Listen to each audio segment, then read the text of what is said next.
Now, travel restrictions at the Canada-U.S. border came up in a U.S. TV interview with the Prime Minister. Justin Trudeau was asked by Chuck Todd, host of NBC's Meet the Press, what criteria is needed to reopen the border. Obviously, case counts, presence of variants, hospitalizations. Obviously, as vaccinations increase, we're all hoping for good news and to get through this. And that's not the only thorny issue that came up in the interview to be broadcast Sunday. The Prime Minister responds to renewed calls for action on the heels of a damning U.S. intelligence report on the murder of a Saudi journalist. CTV's Tom Walters has that story.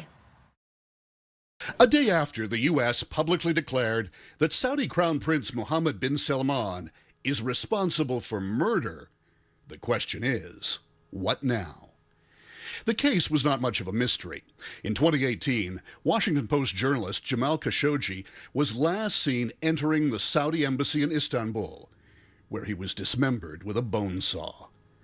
A CIA report released yesterday concludes that bin Salman himself ordered the killing. Since then, the U.S. has placed visa restrictions on 76 Saudi officials, but bin Salman himself is not one of them. Today, President Biden said there is more to come.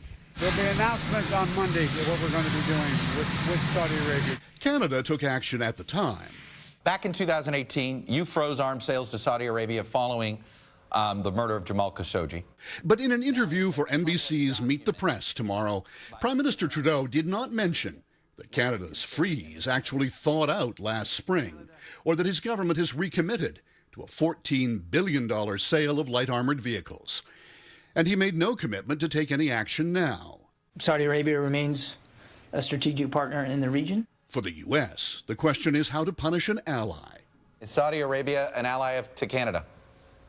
No, I wouldn't say it. They're a country we do business with. Self-interest, whether strategic or commercial, has always made it a delicate matter to condemn Saudi Arabia's medieval approach to human rights. But release of the CIA findings creates a new complication, Sandy. Having declared bin Salman himself responsible for murder, it's hard for the U.S. to be the champions of justice if only his underlings are held accountable. Okay, Tom, thank you.